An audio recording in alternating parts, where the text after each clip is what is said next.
Opa! E Opa! aí, rapaz?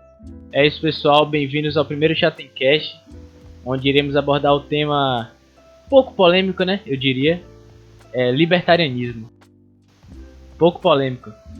E hoje eu tô na presença de dois convidados ilustríssimos, amigos próximos, que se inserem nessa gama. E eu gostaria que eles falassem um pouco mais, porque eles têm um conhecimento um pouco melhor do que o meu. Então se apresentem, amigos. Começa você, Jonathan. Bom, como o Ítalo já disse, né? Meu nome é Jonathan. Sou libertário há uns 2 anos e basicamente é isso. Sua vez, Ítalo. Eu sou Ítalo, eu também sou há uns 2 anos. Quem me converteu, inclusive, de certa forma foi Jonathan, né? Ele me ajudou. Antes disso, eu era liberal. E durante bastante tempo eu me tornei Ancon. Nossa senhora! A virada de lado do garoto. Vira casaca. Bom, então nada melhor que a gente começar com uma introduçãozinha, né? Só para situar as pessoas que não conhecem do assunto. E eu acho importante falar desse assunto porque o momento que a gente está vivendo hoje é um momento onde o Estado ele está influenciando diretamente na vida das pessoas. Sim. Está, como eu posso dizer, está fazendo a manutenção da liberdade das pessoas, até de ir e vir, de realizar suas atividades. Então, eu acho importante discutir esse assunto. Espero que vocês pensem assim como eu também. E então é isso. Eu vou chegar com uma introdução para situar as pessoas que estão chegando no assunto agora. Bom, o que seria o libertarianismo? Ele seria uma ideologia política que tem a liberdade como seu principal valor e objetivo político. Para os libertários, o objetivo da política deve ser maximizar a autonomia e a liberdade de escolha, não sendo função do Estado promover a ordem ou a igualdade. Eu acho que essa definição ela é sucinta, mas ela fala bastante, eu acho, que ela consegue resumir um pouco. O que vocês acham? Ela tá errada.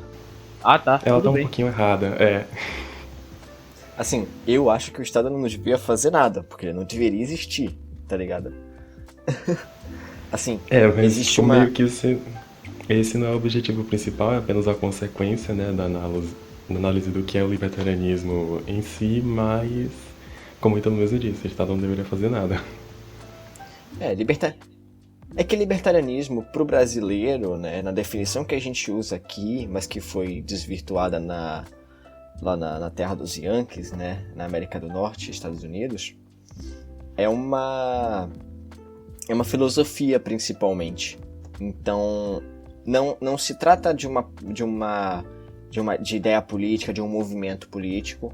Pode até ser considerado uma filosofia política, mas é uma filosofia que surgiu primordialmente do estudo econômico da praxeologia, tá ligado?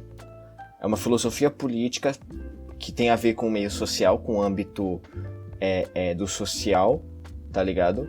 Mas a partir da análise econômica, tá ligado? Ele surgiu daí, e aí veio uma teoria ético-jurídica, tá ligado? Que foi construída em cima disso. Então, é uma teoria do direito, tá ligado?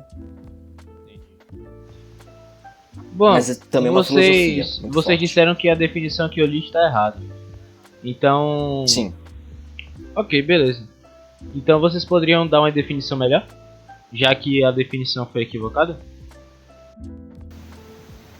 Bom, basicamente o libertarianismo é uma filosofia que acredita que todos os indivíduos são livres e que sua liberdade acaba quando você pratica alguma ação que limite a liberdade de outra pessoa. Ok, Sucintamente é isso. Então, em teoria, o libertarianismo seria contra, por exemplo, o que está acontecendo no momento, onde as pessoas estão sendo obrigadas a ficar em casa pelo Estado. A priori, de certa forma, sim. A priori, assim, analisando de estrito senso, sim, tá ligado? Mas é isso, a sua liberdade termina onde a do outro começa, né? Eu acho que essa é a forma mais resumida de dizer. Ah, então é muito pela propriedade privada. É isso. A propriedade privada é uma definição, assim, que ela é ela é parecida com a que os liberais dão, tá ligado? Mas não é igual, é bem diferente se você analisa a fundo, mas na superfície do conceito é parecida com a dos liberais, a nossa propriedade privada, tá ligado? É completamente diferente da definição hegemônica no pensamento da esquerda, etc. E provavelmente diferente da definição de propriedade privada que a pessoa que tá escutando isso agora tem se ela não for libertária, tá ligado? Porque é uma das áreas de estudo do libertarianismo definir, tá ligado? E delimitar o conceito de propriedade privada de uma forma muito objetiva. Então, a sua propriedade, tá ligado? É um centro da coisa. Tô ligado. Então, sim, é uma coisa muito importante. Bom, eu acho que isso é bom, né? Porque com essa liberdade as pessoas podem se desenvolver, podem realizar as suas atividades, podemos dizer assim. O seu desenvolvimento não vai ser limitado, né? Porque muitas vezes as pessoas acabam por ser limitadas pelo Estado. Uhum. E é complicado porque, por exemplo, hoje eu não presenciei, mas eu fiquei sabendo de uma situação em que uma pessoa ela foi impedida de visitar um ente querido que já havia falecido, porque assim, o ente da pessoa, o parente da pessoa estava no hospital, o hospital entrou em contato com a pessoa e falou: olha, a pessoa faleceu, nós precisamos que uma pessoa da família venha, compareça ao hospital. E assim ela foi. Só que, para infelicidade dela, o bairro onde o hospital se localizava estava em lockdown. Ou seja, ela não conseguia entrar no bairro porque ela não era moradora. Então eu acho que isso é uma situação muito complicada. E eu acho que o libertarianismo saberia lidar melhor com isso, não? Depende do cenário, porque, por exemplo, nessa época de lockdown, no caso pela pandemia, essa questão de tipo de liberdade de ir e vir é muito questionada, até mesmo no libertarianismo. Tipo, muita gente defende que, por exemplo, em épocas de pandemias, normalmente os meios públicos, né, as ruas, os estabelecimentos, etc., eles teriam condições meio que para permitir que as pessoas transitassem de um local para o outro. É também bem famosa a ideia, por exemplo, de cidades privadas. E poderia ser que, por exemplo, numa cidade privada, que não tenha casos de Covid, limitasse que pessoas de fora, que vinham de outra cidade que tenha casos já confirmados da Covid, não pudessem entrar. Então, essa situação poderia até acontecer no libertarianismo, mas é meio que a diferença do porquê isso é ético nessa forma diferente do Estado, porque o Estado ele obriga isso a todas as pessoas. Sendo que se você mora, por exemplo, numa cidade privada, você assinou um contrato e você compactuou com essa condição. Então você já sabia que se em caso de pandemia acontecesse alguma coisa do tipo, se a cidade fosse fechada, ninguém de fora poderia vir te visitar por questões de segurança. Isso é um cenário possível. Esse é um dos cenários possíveis. Já o Estado não. O Estado ele pega um cenário que a gente não sabe se é o melhor e força a todo mundo. E tem até a questão do questionamento de se isso é meio que viável / a melhor escolha a se fazer, porque escolher um jeito de lidar com a pandemia e instalar isso em todo lugar, ao invés de tentar várias maneiras diferentes para se achar a maneira mais, digamos, entre aspas, certas, é um pouco meio que burrice até, né? Ok. Então, deixa eu ver se eu entendi. No libertarianismo, a liberdade é a essência, entretanto, podem existir exceções. Não tem exceções porque você tem a liberdade de assinar um contrato que te priva de ser livre. Você entende? É isso. Justamente, a exceção é, por exemplo, um contrato assinado. Tipo, o único consenso, tá ligado? Pelo menos nesse contexto que tu deu agora, tá ligado?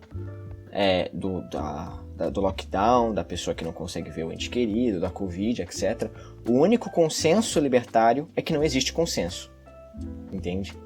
A única coisa que todo mundo vai concordar é que não existe uma verdade absoluta em cima disso, tá ligado?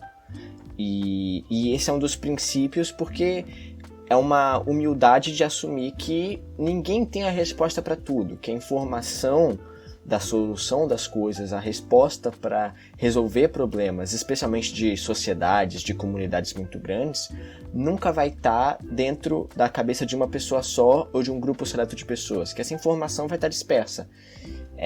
E que a gente tem que ter a humildade de entender que, assim, as soluções, elas não vêm de uma legislação específica lá na hora, que alguns especialistas deram, e agora isso é uma verdade absoluta que tem que ser implementada, às vezes forçadamente, né? Às vezes não voluntariamente em cima de indivíduos, tá ligado? É uma coisa compulsória. Esse que é o problema. Mas o fato de você, por exemplo, fazer isolamento social, o fato de você ter que arcar com coisas tristes, tá ligado, na sua vida, é muito seguro de que exista numa sociedade libertária, hipoteticamente falando, tá ligado? Você ter que se privar de ver entes queridos que foram infectados com uma doença pra, por exemplo, não pegar essa doença, né? Entendi. E esse tipo de coisa. Mas aí vem de uma responsabilidade individual, tá ligado? Eu acho que a liberdade maior aqui é pensar que você tem responsabilidade maior também, entende? Então, a liberdade é muito importante, mas é a liberdade pra você errar e se ferrar em cima disso. Então, tu tem liberdade de ir ver seu ente querido. Você pode ir lá ver seu ente querido que ficou com uma doença hiperinfecciosa. Pode dar um beijo na bochecha dele. Quando você pegar e morrer, não é culpa de ninguém senão sua, você entende? Ah, então é aquela frase, com grandes poderes vem grandes responsabilidades. Basicamente isso. A gente atribui a gente atribui o direito, né, ao indivíduo. Ele é meio absoluto, tá ligado? Ele é meio intransigente nesse sentido. Tem até uma outra frase bem parecida que basicamente que virou meio que um... Nossa, esqueci a palavra. Não é um mantra. Poderia ser um mantra? Acho que é mantra, né? Que é... O preço da liberdade é eterna vigilância, basicamente. O preço da liberdade É eterna vigilância. Ah, ok. Isso tem a ver com outra coisa. Entendi perfeitamente. Porra, é uma belíssima frase. Isso tem a ver com outra coisa também. Que você não pode deixar ela ser tomada, né? Não pode deixar a sua liberdade ser tomada por uma distorção, né? Você não pode deixar a opressão voltar, tá ligado? Depois que a liberdade é alcançada, o preço que tu vai pagar é ficar sempre preocupado pra não perder ela, né? Ah, entendi. Então, ok. Eu acho que é bem dá pra compreender como funciona. Então, vocês poderiam, por favor, me dar um contexto histórico de como surgiu essa ideia? Vocês saberiam me informar? Libertarianismo? Sim. Eu gosto muito de estudar isso aí, velho. Mas se Jonathan quiser dar uma introdução e eu continuo depois... Também não estudo muito história, não, na verdade, mas... Então eu posso tentar, sim. Ok. Eu vou pegar lá do princípio, ok? Tudo bem. Eu gosto de história.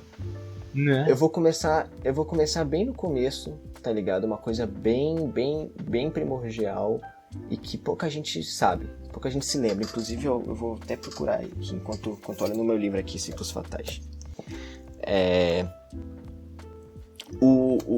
A filosofia oriental, cara.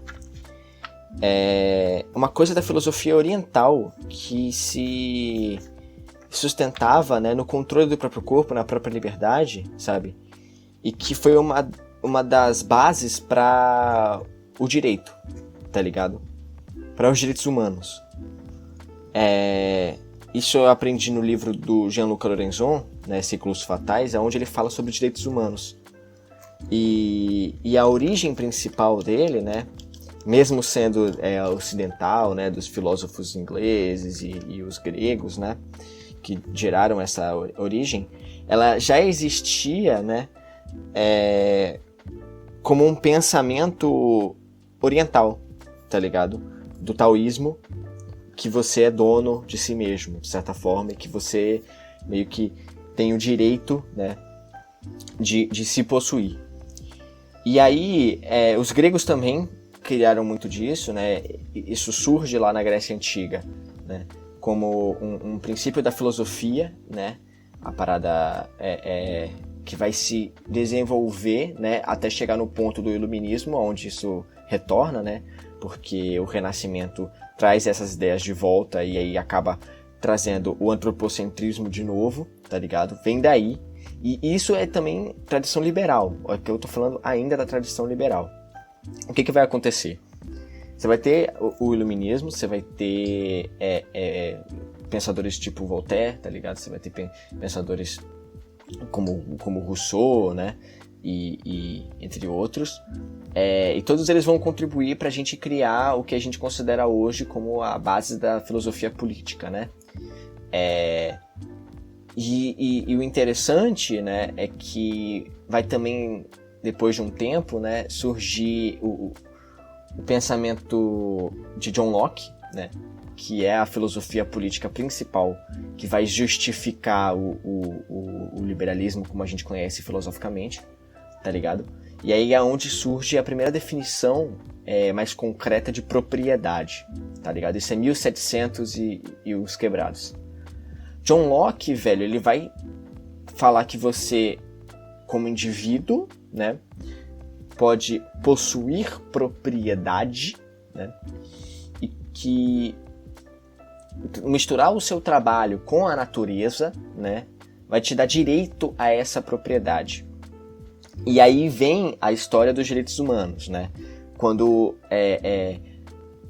também em 1700 e uns quebrados, essas ideias foram meio que adotadas pelos estadunidenses, tá ligado? E fizeram, né, a Bill of Rights lá na América do Norte, onde tem as emendas, né, que são extremamente importantes para filosofia liberal, tá ligado? E é o primeiro documento positivado que traz essa ideia de direitos, né, inalienáveis, tá ligado? Para indivíduos, né? Que vai surgir no mundo, né? É a primeira positivação, o primeiro documento, a primeira materialização desses direitos que foram pensados filosoficamente por John Locke. Aí vai passar um bom tempo, né? Vai vir o advento de outras filosofias, tá ligado? Hegel vai ganhar notoriedade, então vai surgir, né, a vertente do conservadorismo com Burke, tá ligado? Vai surgir o marxismo e assim por diante. Mas o que é importante para o libertarianismo, principalmente, é que os liberais, eles meio que vêm dessa tradição, né, da filosofia política que cria os direitos humanos, os direitos individuais.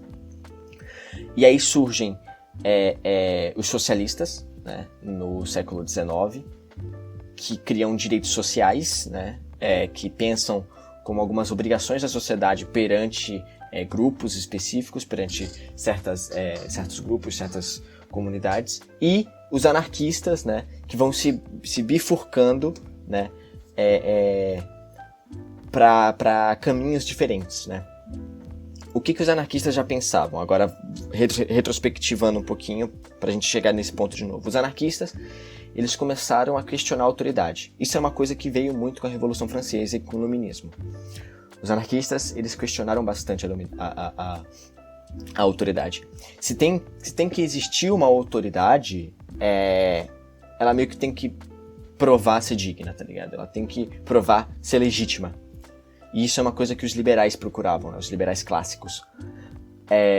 E os anarquistas levaram isso um pouco ao extremo, sabe? Mas ao fim lógico, para ser bem sincero. Então, a gente vai ver o primeiro anarquista que se considera anarquista, né? Não como uma forma degradante, né? Porque antigamente, né, se considerar anarquista era quase um xingamento político. Foi o Proudhon, tá ligado? O Proudhon era ele era sueco, se eu não me engano, com descendência francesa. E ele foi o primeiro a pensar sobre como que todo tipo de governo é déspota, entende? Todo tipo de governo é não legítimo, é uma alienação dos seus direitos, tá ligado? Como pessoa. Então, o Proudhon vai trazer essa anarquia, tá ligado? De volta pra mesa no século XIX agora. Você pensa, os liberais fizeram os direitos humanos lá, tipo, direitos de propriedade, né? John Locke, século XVIII, né? 1700 e uns quebrados. Aí, 1800 e uns quebrados, Proudhon dá uma pitada em outro campo, em outro aspecto, né? E aí você vai ter os direitos sociais meio que colidindo com os direitos fundamentais, os direitos naturais, digamos assim, né?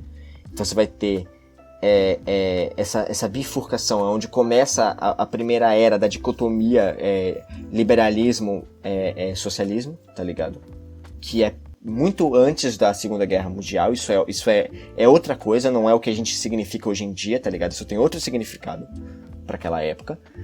E os anarquistas vêm como uma terceira via. Aí no começo do século XX, né, finalzinho do século XIX, aparece Mises, que meio que dá uma revivida no liberalismo, tá ligado? Porque o século XIX foi o século onde surgiram umas vertentes que iam muito mais longe, né, na análise da sociedade do que os liberais faziam no século anterior a ele, tá ligado? Então você vai ter pensadores como Marx, tá ligado? E Proudhon, né, que vão estar sendo muito influentes para as vertentes de pensamento desse período. E Mises, tá ligado? Com a escola austríaca e com coisas que ele vai puxar, né, dos liberais clássicos, né, que são Locke e Basquiat. Basquiat é outro, é um artista. Basquiat. E ele vai traçar, né, uma nova maneira de pensar liberalismo, certo? E vai tornar ele ainda mais lógico, ainda mais... como é que eu posso dizer? Ainda mais científico, tá ligado? Mas é um novo tipo de ciência, uma ciência filosófica, uma ciência priorística, que é a praxeologia.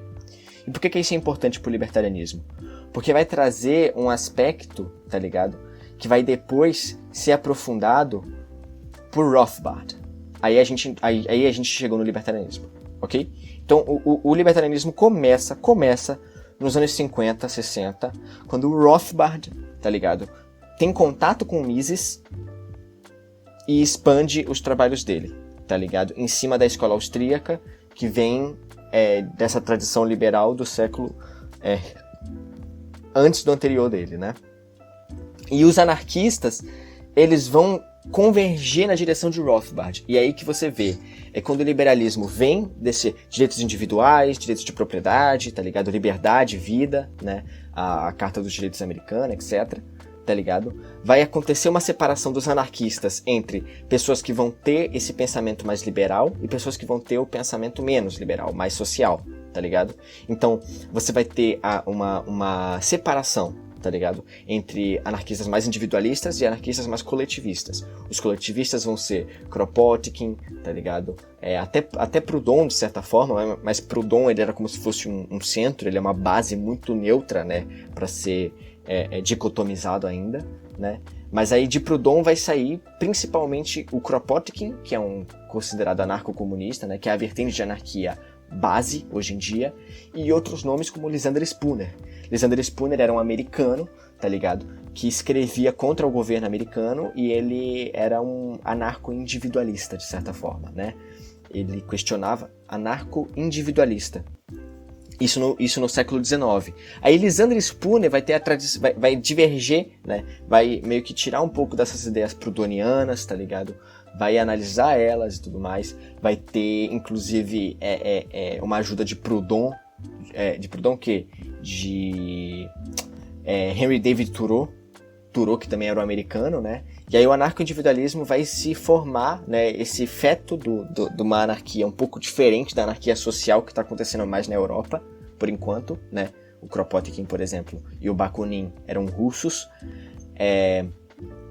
E aí o Rothbard vai pegar essa tradição de economia austríaca, entendeu? Praxeológica, como eu já tinha explicado que o Mises criou, e puxar a anarquia, né? Uma anarquia um pouco menos, como eu posso dizer, revolucionária, tá ligado?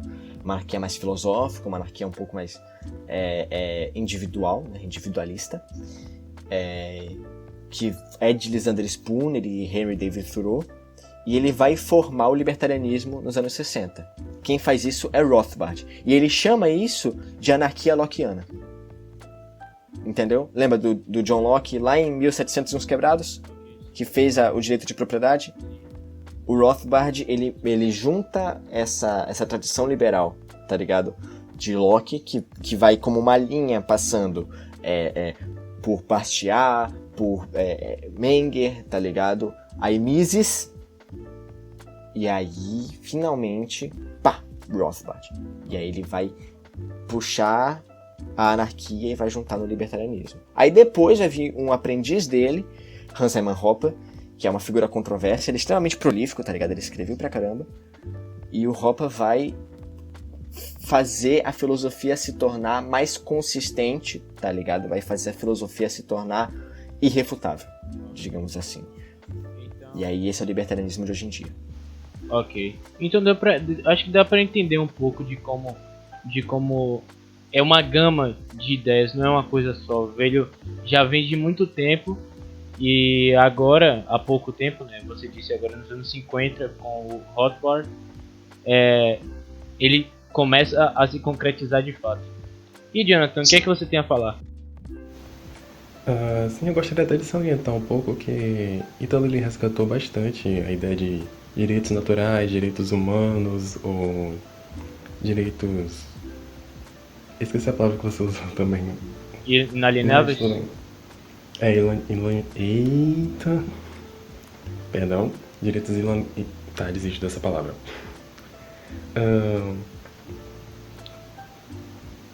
Eu buguei. Bugou o quê? Eu buguei muito agora com a tradução. Direitos inalienáveis, pode continuar. Não, eu vou começar do zero, porque...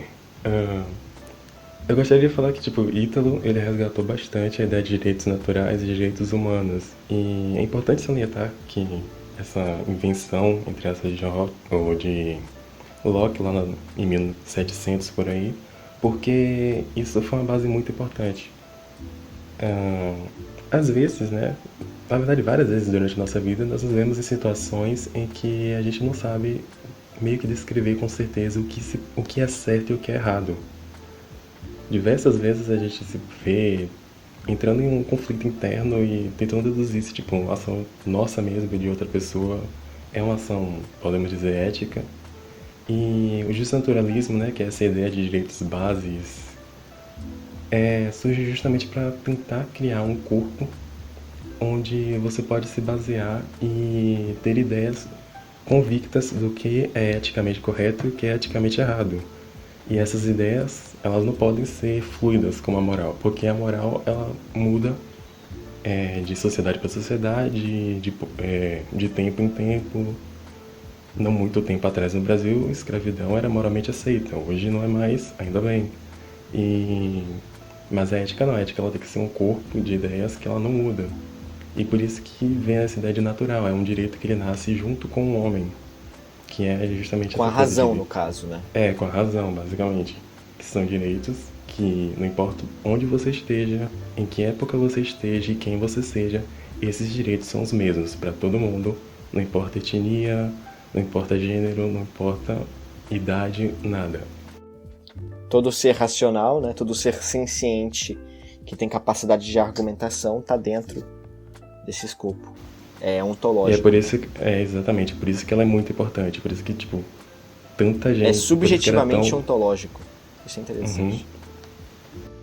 Cara, eu refletindo aqui no que vocês acabaram de falar, e... fazer uma analogia meio porca aqui, mas eu acho que é válida.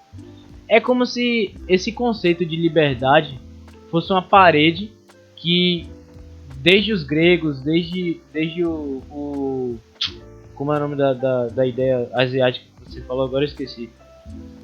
Taoísmo. Isso, o taoísmo. É como se essa ideia de liberdade fosse uma parede que vem sido construída tijolinho por tijolinho.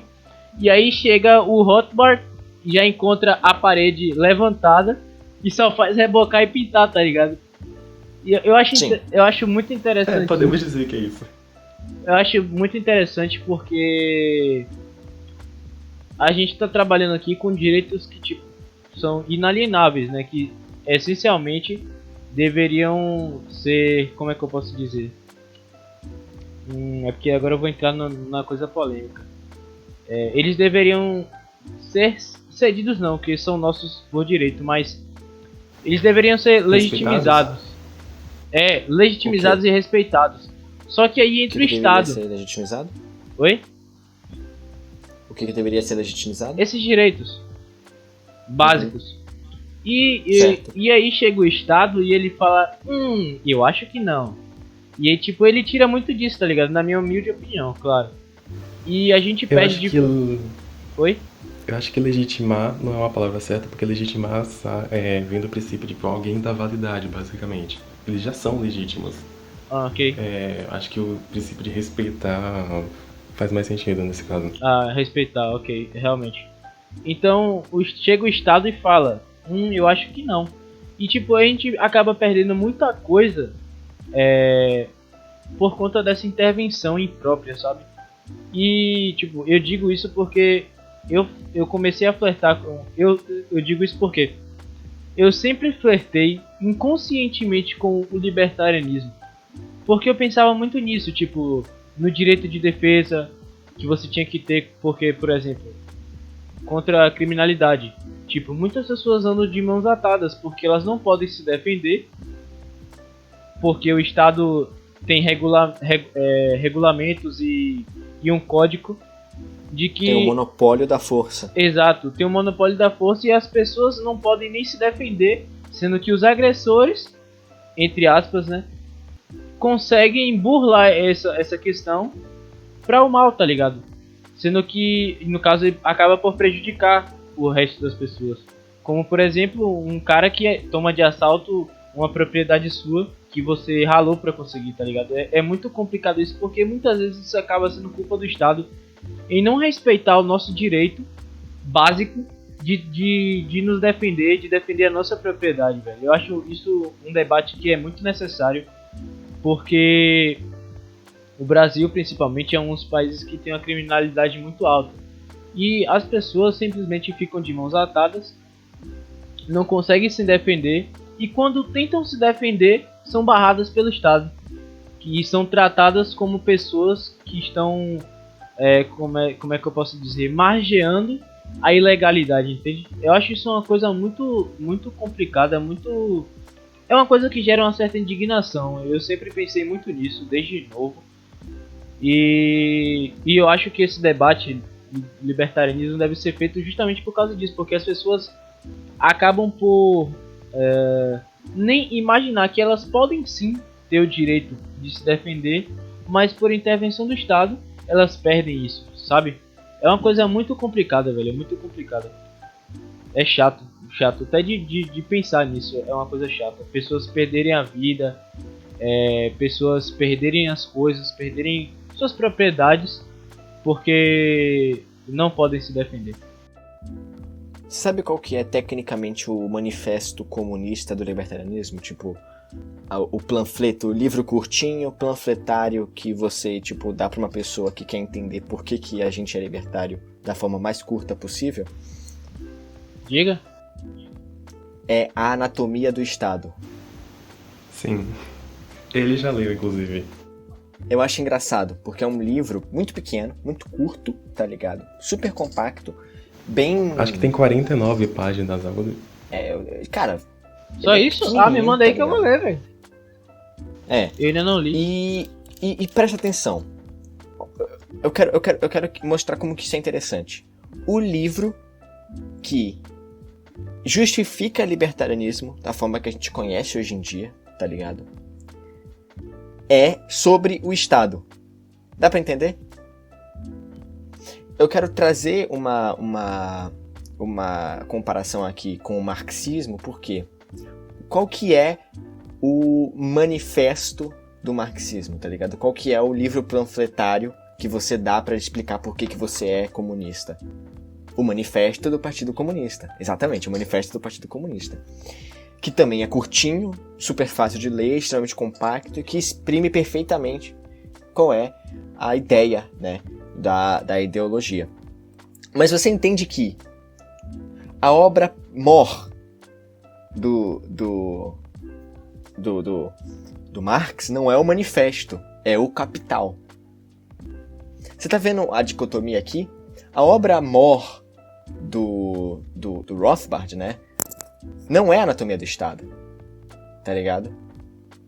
É o Manifesto Libertário, que é um livro enorme, tá ligado? Que explica perfeitamente as fundamentações ético-jurídicas do libertarianismo. É muito clichê ficar socando o marxismo, e eu acho isso injusto. Eu gosto muito da filosofia socialista, tá ligado? Tipo, eu vejo bem nesse tipo de perspectiva, sendo bem sincero, tá ligado? Eu não sou tão antagônico, mesmo sendo, né? Mas eu gosto de deixar isso bem expresso, e eu gosto de apontar essa diferença interessante. Que se a gente for apontar, tá ligado? 2 livros do libertarianismo, do maior autor libertário, que é Rothbard, tá ligado? Um de introdução e o outro de aprofundamento na própria ideologia, tá ligado? E você percebe que os dois seguem um tema de um atacando e o outro explicando o que tá defendendo, tá ligado? Um é falando sobre o inimigo e o outro falando de si mesmo. Mas o livro simples do libertarianismo é falando sobre o inimigo. Que engraçado, velho. Que viagem. Enquanto o livro simples do comunismo é falando sobre si mesmo. Tá ligado? Enquanto o livro grosso, que é bem explicado, extremamente complexo e aprofundado, é falando sobre o inimigo. É o Capital de Marx. Entendeu? Que viagem. Você entendeu? Tipo, a Anatomia do Estado compete com o Manifesto Comunista, tá ligado? Como panfleto. E como livro teórico aprofundado, o Manifesto Libertário compete com o Capital. Meu Entendeu? amigo. É muito engraçado, eu gostei dessa sua, como é que eu posso dizer? Essa sua amostra a amostra que você fez, achei engraçado. Eu acho que o único livro de teor libertário que eu tive contato até hoje, que o Jonathan me recomendou, foi Criptoanarquia. Eu achei é um livro curto também, eu li em horas, eu acho, curtinho. Uhum.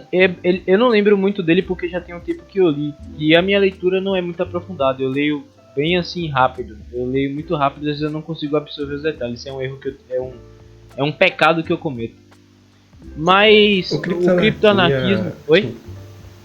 Não, o Criptoanarquia é um livro bem legal, mas, tipo, diferente do Anatomia do Estado, por exemplo, o Criptoanarquia, ele vai mais pra uma vibe futurista. Ele mostra como o desenvolvimento tecnológico que a gente está tendo agora e que a gente possivelmente vai ter no futuro pode ajudar nessa luta por liberdade. Ele cita muito, por exemplo, o Bitcoin, que é uma moeda, a primeira moeda, basicamente, que a gente tem, que ela não é controlada por Estado. Ela é controlada por uma entidade privada, ela não inflaciona e é uma moeda livre, basicamente. Então eu acho que tem alguma coisa baforando no seu microfone aí. Sou eu. Ah. É que eu tô olhando pra baixo porque eu tô lendo o livro. Ah, tá. Ela é uma moeda justamente feita para livrar as pessoas das garras do Estado. É uma moeda feita para dar liberdade às pessoas. E ele cita diversas outras coisas, como até mesmo o aprofundamento da criptografia e diversas outras tecnologias que meio que dão um pouco de esperança de que a liberdade pode vencer daqui pra frente. Uhum. Legal. Bom, e... Uma coisa muito moderna, né? Oi? O quê? Uma coisa muito moderna. Sim, sim. Uhum. Depois eu posso tentar te mandar também, então. Tipo assim, eu vou contar um pouco do quão engraçado foi o meu envolvimento com o libertarianismo. Tipo, como eu falei mais cedo, eu flertava inconscientemente com o libertarianismo, porque eu achava que o Estado sacaneava a gente por não nos dar alguns direitos, não nos permitir de usufruir de alguns direitos. Eu ficava dizendo que imposto era roubo, sendo que, tipo, eu nem sabia que existia uma ideia que defendia isso, tá ligado? E aí foi engraçado porque eu comecei a postar memes de teor libertário e Ítalo me chamou a atenção, velho. E tipo, ele me chamou a atenção, tipo, perguntou se eu tinha vontade de conhecer mais o famoso Testemunho de Jeová.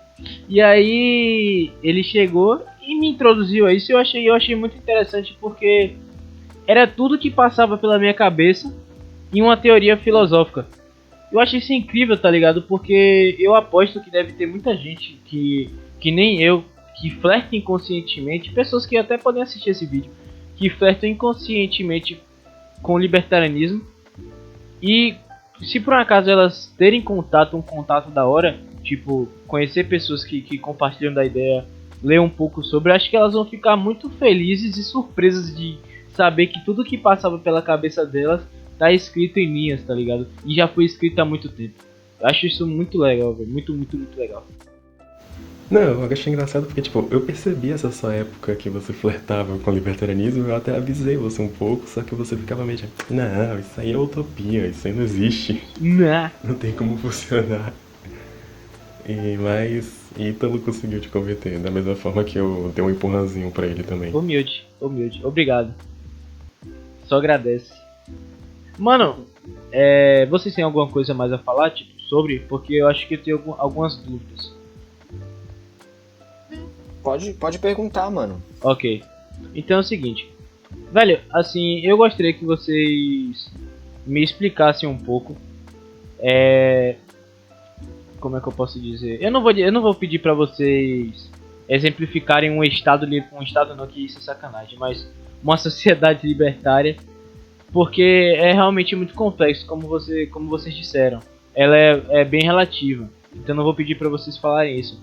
Mas vocês poderiam falar um pouco sobre, tipo, sobre esses pensamentos que circulam na nossa sociedade e que pertencem ao sistema libertário e que já poderiam começar a ser aplicados na nossa sociedade atual? Olha, eu queria falar um negócio rapidinho antes de Jonathan, só porque eu acho interessante explicar que meio que a gente já vive numa sociedade libertária, ok? Tipo, essa é meio que a Red Pill, né? A pílula vermelha da Matrix. O plot né? twist. O plot twist. Mas assim, isso não é tão absurdo, não é tipo uma puta teoria da conspiração e tudo mais, não. É simples de entender. É só pensar que no que gira em torno a teoria libertária? Que você é dono de si mesmo, que você é dono daquilo que você trabalhou, tá ligado? Pra ter, e que você pode voluntariamente trocar isso que é seu com o que é de outras pessoas, tá ligado?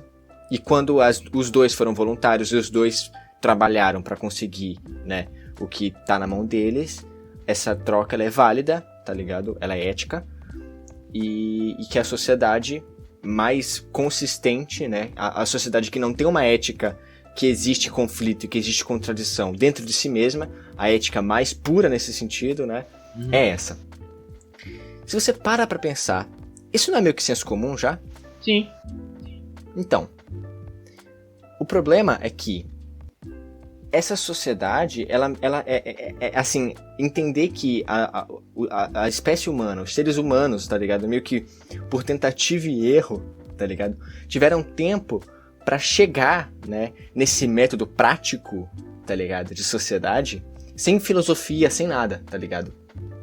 O comércio e a propriedade meio que surgiu por tentativa e erro, tá ligado? Com a razão humana, entende? Isso é uma das coisas que nos faz humanos, tá ligado? O que o libertarianismo fez foi só, tipo, olhar isso com mais calma, tá ligado? E tentar puxar de outro lugar, sem ser empírico, né? Sem ser analisando a realidade, olhando fatos históricos e tudo mais, analisar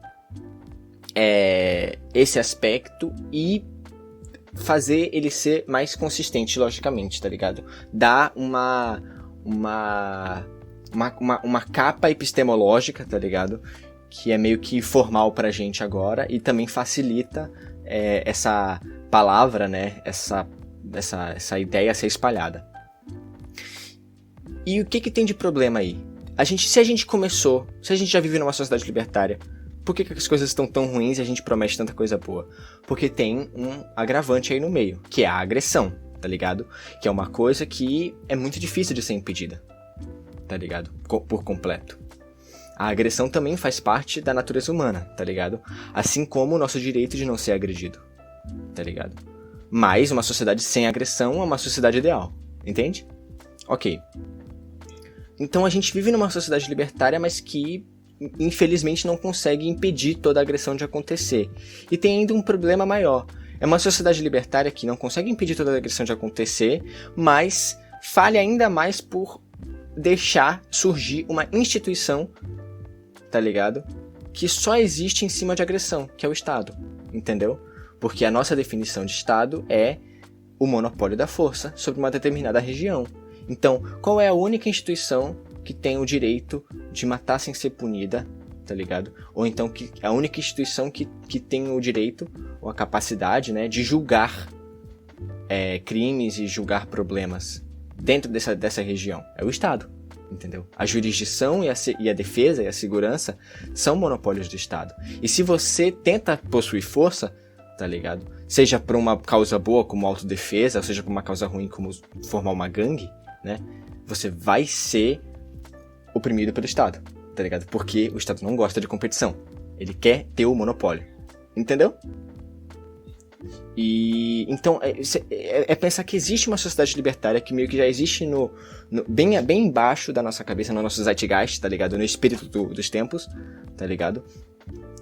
E essa mentalidade, tá ligado? Ela só vai embora se você ativamente se alienar, tá ligado? Se você assumir uma ideologia no sentido ruim, como o Zizek define, tá ligado? Uma coisa que te aliena mesmo, tá ligado? Que faça você se convencer do contrário, que é o que o fascismo faz, entendeu? Você tem que ativamente se alienar de pensar o contrário para se convencer de que o libertarianismo é errado. Mas não com esse nome, você entende? Eu falo praticamente. Numa sociedade saudável, tranquila, é meio que o normal, entende? É o que surge naturalmente por tentativa e erro, você entende? É o comércio, é o mercado, tá ligado? Sem agressão, sem nenhum tipo de agressão, exploração, esse tipo de coisa.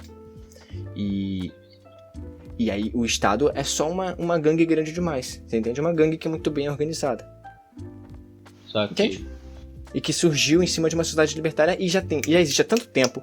É uma instituição de tanto tempo, mas tanto tempo, tá ligado? Que a gente já conseguiu esquecer que ela realmente não faz muito sentido, tá ligado? Ela não tem muita razão de ser, pra ser bem sincero, tá ligado? Ela é uma coisa meio obsoleta e que nunca foi muito bem necessária, tá ligado?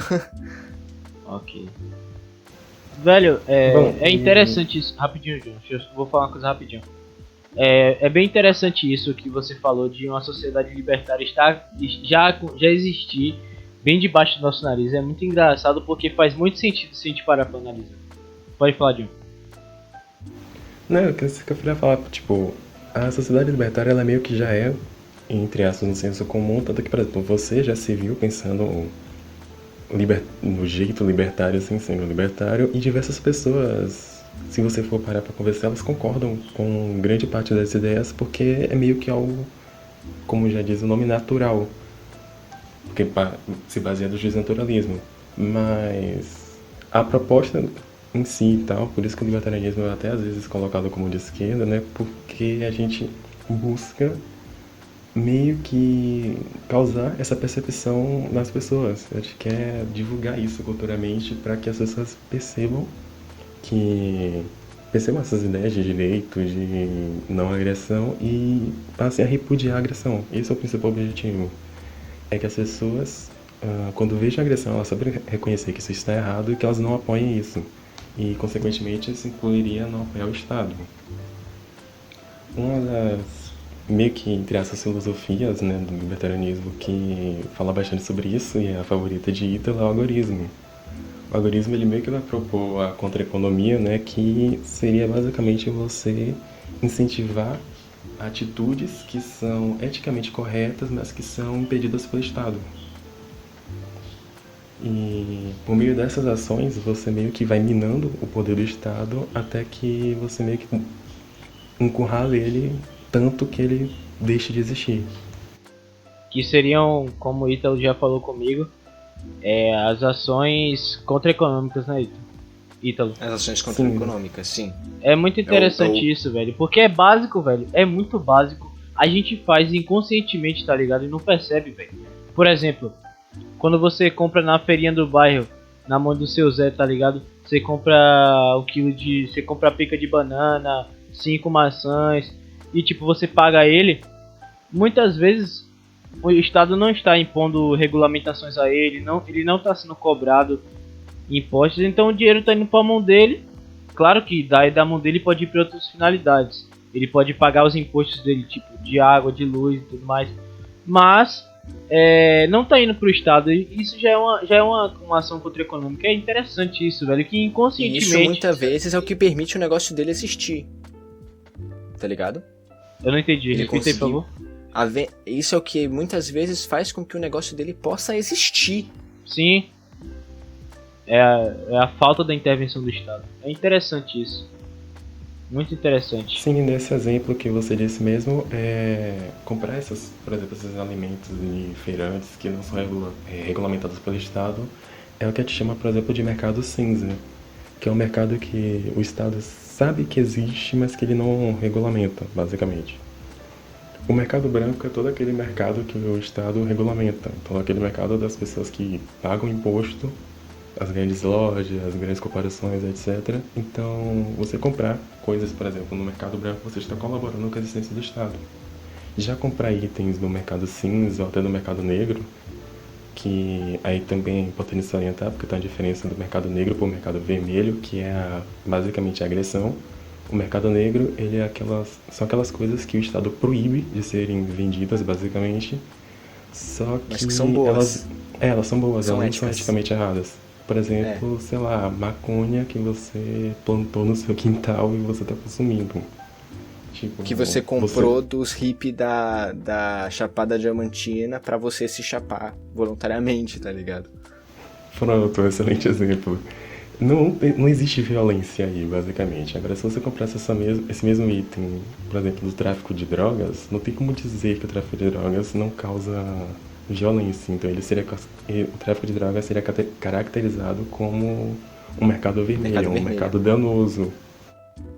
Ele é ilegal, ele pode até ser ilegal, tá ligado? Ele é que nem o mercado negro, que é ilegal, que é proibido, porém, ele é antiético, entende? Que existem dois fatores aí. E tem o mercado rosa também. Eu acho o mercado rosa interessante. Que é aquele que diretamente beneficia o Estado, tá ligado? Não pelo consumidor, mas mercados e instituições que são privadas e mais servem, tá ligado? Para ajudar o Estado. Tipo, empresas que vendem para as instituições estatais, empresas que fabricam armas, por exemplo, para os agentes estatais, tá ligado? Que fabricam carros, que fazem a infraestrutura do Estado, tá ligado? Esse é o mercado rosa. Eu poderia citar um exemplo muito prático que, na verdade, eu vi que sumiu. Será que a Cesta do Povo seria um exemplo? Eu não sei. Porque, se eu não me engano, a Cesta Também do não Povo sei era meio que, vamos dizer assim, controlada pelo Estado, tá ligado? Porque era um mercado que, e se eu não me engano, tinha uns preços mais baratos para que pessoas mais pobres pudessem ter um acesso, tá ligado? E isso era uma iniciativa do governo, se eu não me engano, tá? Se não me falha a memória. É um negócio desse. Talvez seja, eu vou pesquisar um pouco mais sobre isso, mas é interessante. Muito interessante. Tipo, eu acho importante também não se deixar levar demais por uma noção, tá ligado? Por uma noção de que, tipo, você ajudar quem precisa, você fazer uma caridade, tá ligado? Não é ruim, tá ligado? E muitas vezes instituições estatais são a única maneira que você tem de ajudar quem precisa, os pobres, tá ligado? E aqueles que não conseguem gerar pra si mesmos, tá ligado? Gerar o seu sustento.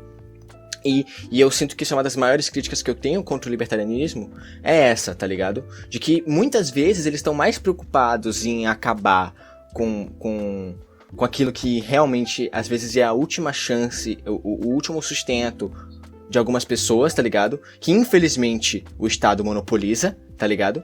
Mas esquece de problemas tão grandes quanto, tá ligado? Como as corporações, tá ligado? Do mercado rosa, como agressões específicas que pessoas poderosas e que não necessariamente são parte do Estado fazem, tá ligado? E passam pano porque elas são empresárias ou coisas da espécie, tá ligado? Eu sinto que existe muitas vezes dois pesos e duas medidas pra existir uma crítica unânime do movimento libertário contra certos tipos de agressão, tá ligado? É passar muito pano para certas instituições e certas atitudes que não deveriam, e ficar perseguindo demais algumas coisas que são relativamente benéficas, mesmo quando ineficientes, que o Estado faz, entende?